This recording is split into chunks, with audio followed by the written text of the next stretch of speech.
nosso tema central é síndromes coronarianas agudas, onde a gente pode discutir diferentes aspectos relacionados ao diagnóstico na dor torácica, nos pacientes que chegam com dor torácica no pronto-socorro, em relação ao diagnóstico, as primeiras atitudes terapêuticas, o diagnóstico de angina instável, o diagnóstico de infarto agudo do miocárdio. Nós podemos discutir algumas condutas que são tomadas atualmente e quais são as diferentes formas de nós tratarmos o paciente com um evento coronariano agudo.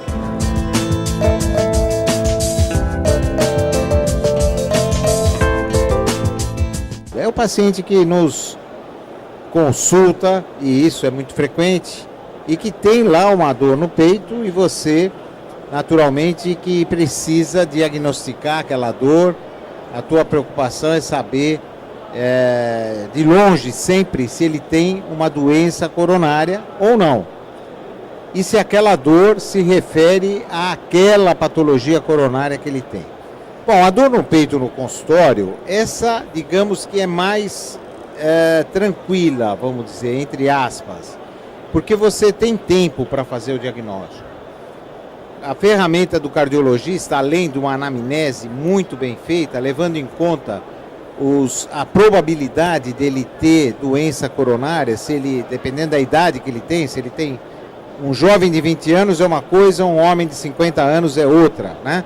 E se ele fuma, se ele tem colesterol aumentado, se ele é hipertenso, ou se ele é diabético, ou se ele tem antecedentes familiares, você vai valorizar mais aquela dor no peito, já na anamnese, na investigação, pela conversa com o paciente, você vai valorizar mais a possibilidade dele ter uma doença coronária.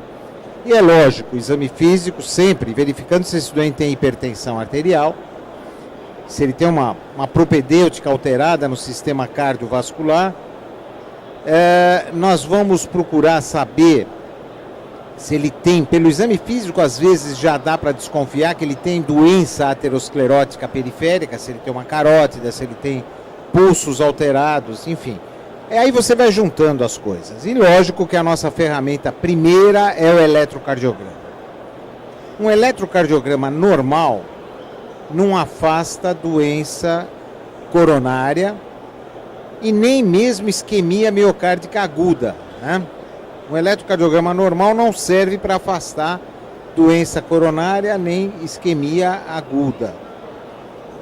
Então, se esse paciente tem um eletrocardiograma normal, se ele for um normotenso, ele não teria grandes motivos para ter dor, né?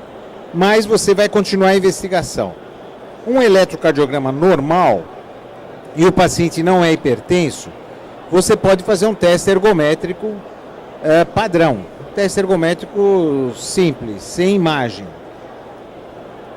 Se ele tiver realmente uma manifestação de isquemia miocárdica, deve aparecer naquele teste ergométrico. Mas você continua achando que aquela dor você está valorizando, e o paciente também está valorizando aquela dor, e o teste ergométrico que você pediu veio normal. Você pediu também o ecocardiograma e não tem alteração nenhuma de contração nas paredes do ventrículo esquerdo. Também é normal o ecocardiograma. Mas tanto você como o paciente estão preocupados em relação à possibilidade dele ter angina. Então aí você vai fazer um teste isquêmico com imagem. Você vai utilizar teste ergométrico com cintilografia miocárdica, que é um exame que objetivamente você vê se ele tem ou não área de hipoperfusão.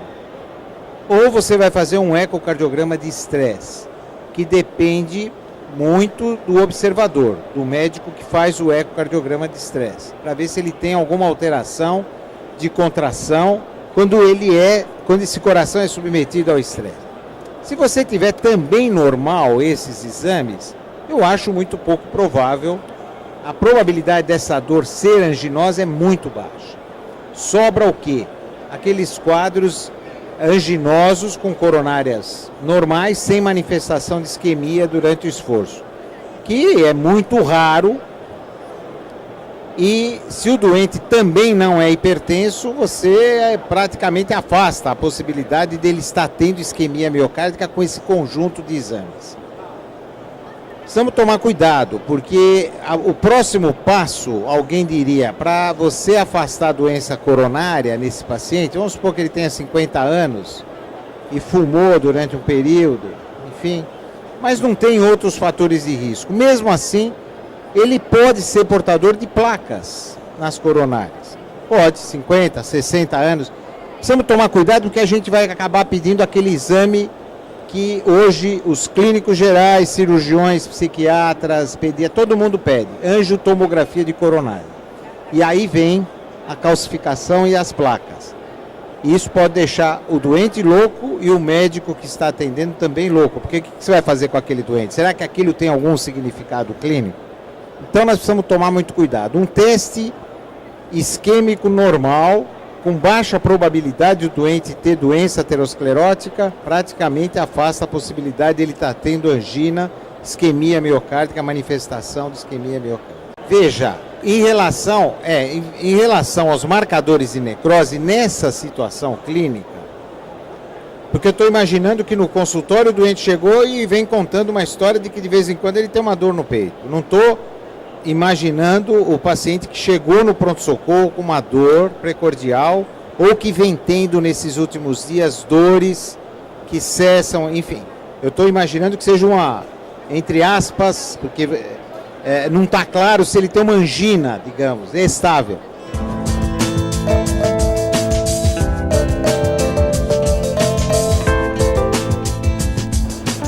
Sem dúvida. O paciente chegou até a fazer uma angiotomografia. Normalmente, a ponte miocárdica você vê na angiotomografia. E muitas vezes o paciente com ponte miocárdica ele manifesta algum grau de isquemia no teste isquêmico. Nesse caso foi tudo negativo. E no fim você acabou vendo a ponte na cinecoronariografia.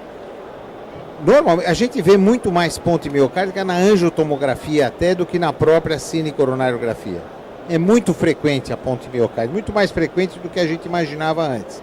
O significado clínico que elas têm é uma coisa muito discutível. Alguns pacientes têm dor e você atribui a ponte miocárdica porque você não tem outra coisa para atribuir e parece que fica meio lógico, né? Tem dor, não tem doença coronária aterosclerótica, tem uma ponte miocárdica, então ele tem dor pela presença de uma ponte miocárdica.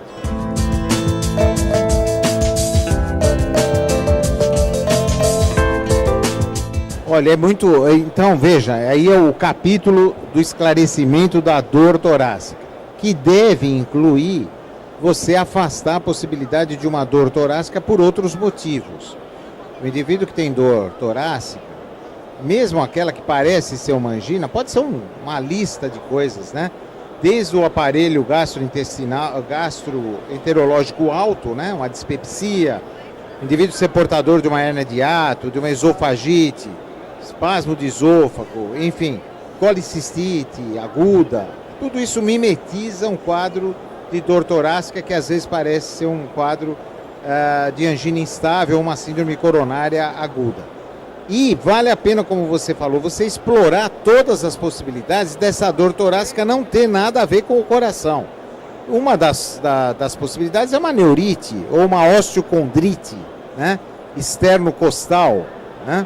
Ou uma coisa que às vezes engana demais o médico pela exuberância da dor e ausência de qualquer outro sinal de isquemia nos exames. O herpes zoster, por exemplo, que só vai acabar aparecendo as manchinhas e as bolinhas 24, 48 horas depois. Mas enquanto isso o doente já fez teste ergométrico, já fez tomografia de tórax e ninguém achou absolutamente nada. Até que um dia ele vai levar os exames para o médico e o médico olha para ele e vê que ele está com... Ou ele mesmo fala, olha, eu fui tomar banho e vi que eu estou com umas manchinhas e umas bolinhas na pele. Acabou. Aí o diagnóstico já está resolvido. Então nós temos que... a segurança do médico diante de uma dor torácica, principalmente no consultório. A gente pode depois discutir um pouco mais com detalhes a dor torácica que chega no pronto-socorro. Mas no consultório, A segurança que a gente vai ter vai depender de uma anamnese muito bem feita. A valorização dos fatores de risco que o paciente tem, dos antecedentes familiares que ele tem, avaliar a probabilidade desse doente ter uma doença aterosclerótica. Qual a chance desse doente ter uma doença aterosclerótica? E aí você junta com a dor e junta com o eletrocardiograma. Dificilmente com esse conjunto você já não sai, o doente já não sai do teu consultório e você fica mais sossegado de saber, ó, tem ou não tem. Mas aí você vai pedir outros exames. O grande problema é você atender o paciente com dor torácica na emergência, no pronto-socorro ou até no consultório, né? O doente chega com dor aguda, com uma angina instável no consultório também.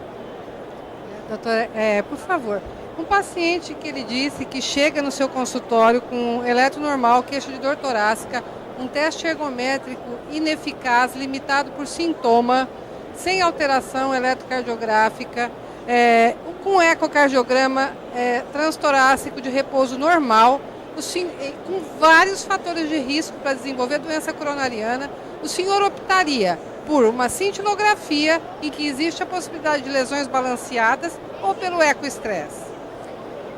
Olha, eu já entendi, quer dizer, o doente tem no teste ergométrico comum um sintoma de angina. Se esse sintoma de angina convencer que é uma angina mesmo, eu talvez nem faça mais nada. Eu já vou procurar saber com detalhes através de uma cinecoronariografia.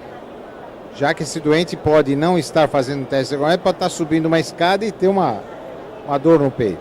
Talvez. Agora, se eu tiver dúvida, eu particularmente faço mais teste ergométrico com cintilografia, porque eu olho e interpreto o exame. Mas o ecocardiograma de estresse é um excelente exame e a sensibilidade e especificidade são muito próximos do teste ergométrico com cintilografia. O eco e o teste isquêmico com cintilografia, eles têm sensibilidade e especificidade muito semelhantes. Então, cada serviço de cardiologia ou cada médico tem uma facilidade maior com um ou outro exame, mas é um excelente exame, eu acho que ajuda bastante.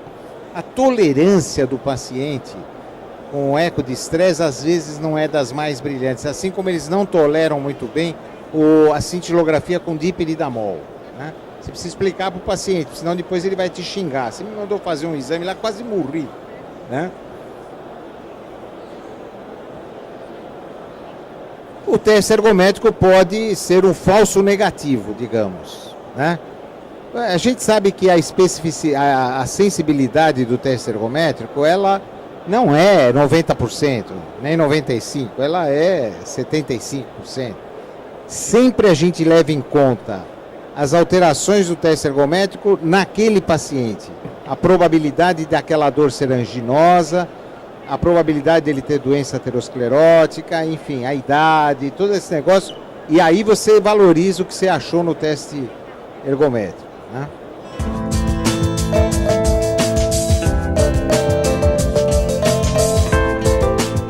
Em relação a vasoespasmo, é uma das uma das formas de nós termos um quadro de isquemia miocárdica o vasoespasmo coronariano, em decorrência de uma disfunção endotelial.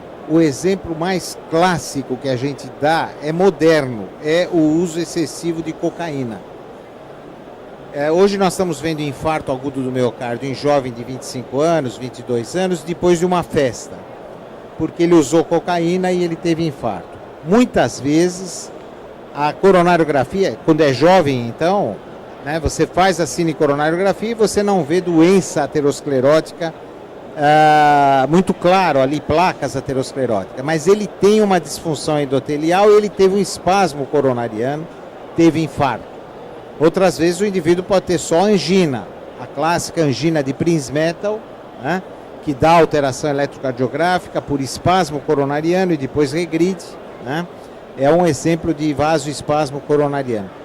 Quando nós fazemos o diagnóstico de vasoespasmo, de angina por vasoespasmo, o tratamento até é muito mais orientado para o uso do bloqueador de canal de cálcio do que propriamente para o beta-bloqueador.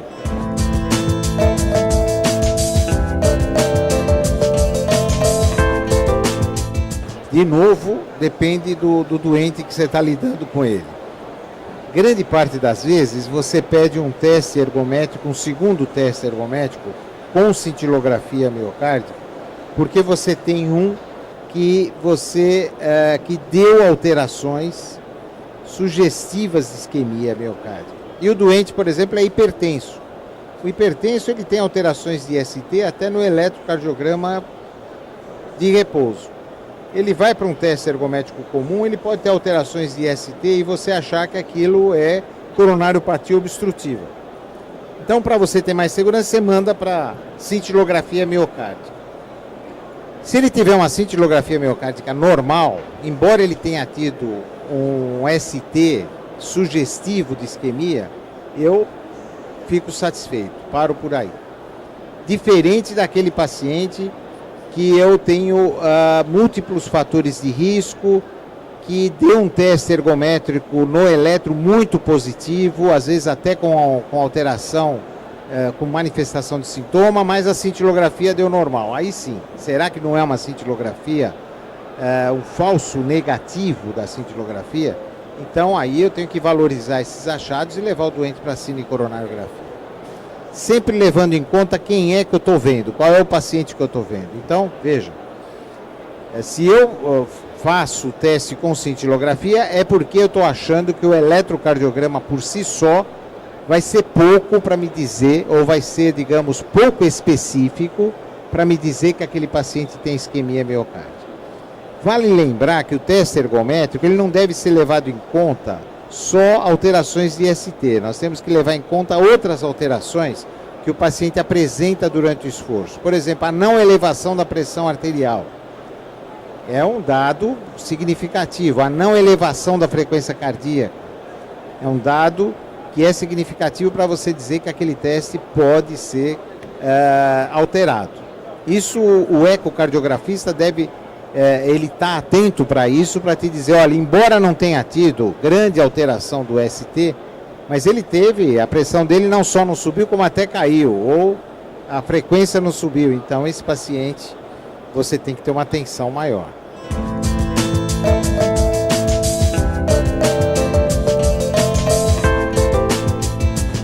Não, se você acha que esse doente tem isquemia e você vai procurar esclarecer, você, para tratar, você precisa complementar o exame. Eu acho que você tem que fazer uma cinecoronariografia.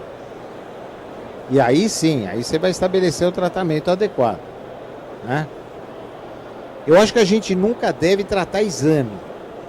A gente deve tratar o doente. O exame, isso é fundamental e vocês sabem melhor que eu. A clínica é fundamental. O exame é subsidiário. Qualquer exame, ele é subsidiário. Nenhum exame vai ajudar se você não tiver um bom raciocínio clínico. O exame pode te atrapalhar, mas se você não tiver um bom raciocínio clínico, ele não vai te ajudar, mas ele pode te atrapalhar. Se você não perdeu, ou gastou tempo, ou investiu tempo, tirando uma boa história do paciente, avaliando aspectos relacionados a antecedentes, fatores de risco, etc., e você valorizar achados de exame, você vai estar sendo enganado.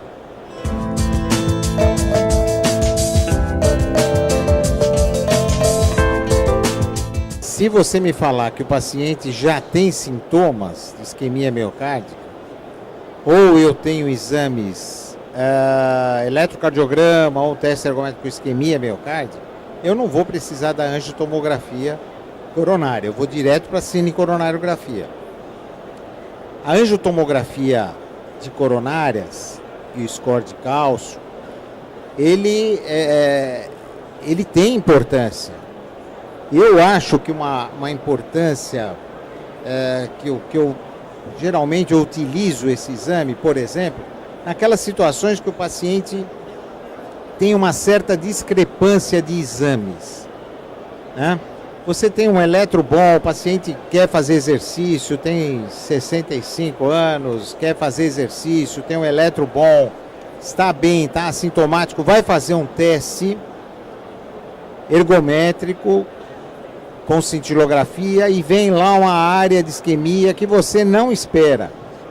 Mas ele tem fator de risco, etc. Você sabe que esse doente deve ser de baixo risco. Ele deve ser de baixo risco. Por quê?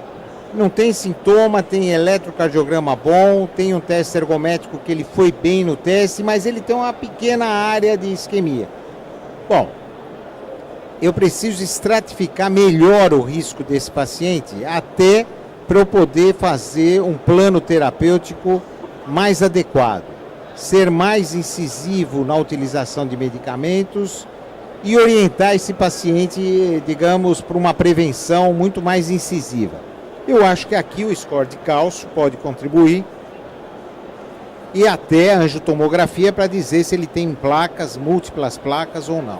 O que nós temos que tomar cuidado, de novo, é que a presença de placas, a presença de calcificação nas coronárias, não necessariamente estão relacionados à manifestação de dor, de angina ou que esse paciente vai ter sintomas. Nós temos os testes funcionais que podem avaliar de uma forma muito clara o que está acontecendo com aquele paciente. O que tem acontecido, eu não sou crítico dos exames, de nenhum exame, principalmente esse, que é uma evolução. Né? Não sou crítico, o que eu sou crítico é da utilização inadequada desses exames. Não só desse, como de grande parte dos exames. O que se pede de exame desnecessariamente hoje é uma coisa absurda. E esse é um que o doente já chega no consultório do cirurgião, que é amigo dele, que pede os exames para check-up, e o cirurgião inclui lá, como é que pede? Pede aí, bom, angiotomografia de coronárias. E depois vem calcificação aqui, e quando o paciente tem então 75, 80 anos, a calcificação vai ter até no externo, em cima, na pele. Tem calcificação em todo lugar. E aí você faz o que com aquele exame? Nada. Né? Aí você tem que explicar para o paciente, antes de você me mostrar esse exame, eu vou te dizer o que você tem. Você tem cálcio aqui, cálcio ali, tarará, tarará, tarará, tarará. Porque é isso que acontece. E você não sabe o que fazer com aquele... Quer dizer, você sabe o que fazer com aquele exame. Nada. O doente é que fica desesperado porque ele te leva para um atendimento o mais urgente possível, porque foram detectadas placas ateroscleróticas nas coronárias. Qual que é o papel do teste ergométrico numa unidade de dor torácica? Porque todos vocês sabem que as unidades de dor torácica elas foram concebidas com a finalidade de você agilizar o atendimento do paciente que chega no pronto-socorro com uma dor no peito.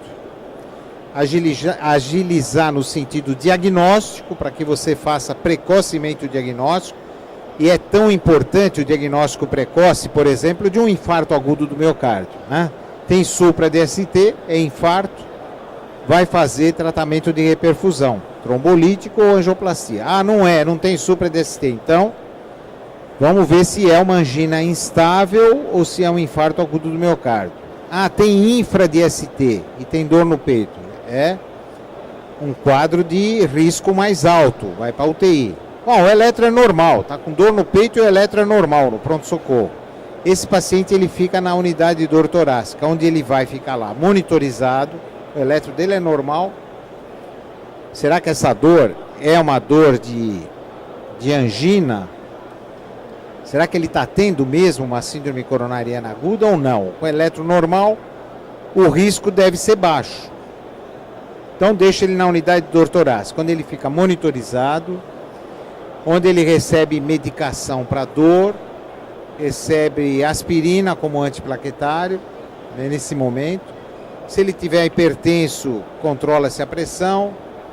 E aí sim, nós vamos escolher os marcadores de necrose miocárdica e vamos deixar o paciente em observação. Ele fica lá no máximo umas 12 horas, porque nesse período você vai repetir o eletrocardiograma, vai observar se volta a dor. Se voltar a dor, é um elemento importante. Você faz o eletrocardiograma no momento da dor. Mas você repete o eletrocardiograma mais umas 3 vezes, 2, 3 vezes, durante essas 12 horas, que é para ver se não alterou. O primeiro eletro é normal, mas daqui a 1 hora pode estar alterado. Então você observa se volta a dor, você observa se o eletro muda e você aguarda os marcadores de necrose. Os marcadores de necrose vindo normais, os primeiros, não tem valor. Você tem que aguardar 6 horas depois uma nova dosagem dos marcadores de necrose. Se eles vierem também normais, o eletrocardiograma é normal, mas a dor sugere ou o doente tem antecedentes, tem fator de risco para a doença coronária, você tem que terminar a exploração da investigação, você tem que terminar a investigação daquele quadro. Então, aí sim, depois de 12 a 24 horas de observação, você pode fazer nesse doente de baixo risco um teste ergométrico. Se o eletrocardiograma dele é normal, você pode fazer um teste ergométrico comum, padrão. Se ele é um hipertenso, que já tem algumas alterações de T e ST, mas que você atribuiu aquelas alterações ao fato dele ter alguma sobrecarga ventricular esquerda ou hipertrofia miocárdica, enfim, é um hipertenso. Esse doente já tem alterações no eletro, então não é bom você fazer um teste ergométrico comum. Você leva ele para um teste ergométrico com cintilografia de perfusão. Ou leva para um ecocardiograma de estresse com dobutamina. Isso tudo deve ser feito entre 12 e 24 horas para que você possa ou dispensar o paciente. Olha, realmente, do ponto de vista coronariano, não tem nenhuma manifestação de isquemia miocárdica. Ou esses testes foram positivos e esse doente conclui a investigação através de uma cinecoronariografia. A possibilidade que você tem hoje é da angiotomografia de coronária, que você pode fazer a angiotomografia de coronária. O que acontece é que a angiotomografia de coronária pode te dizer que tem placa, mas ela não vai te falar, olha, é por isso que ele está tendo dor. Né? Tem calcificação, tem muita calcificação, você não consegue avaliar direito. Mas é um exame que pode ser utilizado para dizer, olha, realmente esse paciente é um coronariopata e essa dor tem correspondência anatômica com doença coronária vista na angiotomografia. E aí você leva o paciente para uma cinecoronariografia para tomar as medidas. Além de tratar, aí sim, você vai tratar o paciente como deve ser tratado do ponto de vista farmacológico também. Então o teste ergométrico tem indicação no pronto-socorro, nas unidades de dor torácica.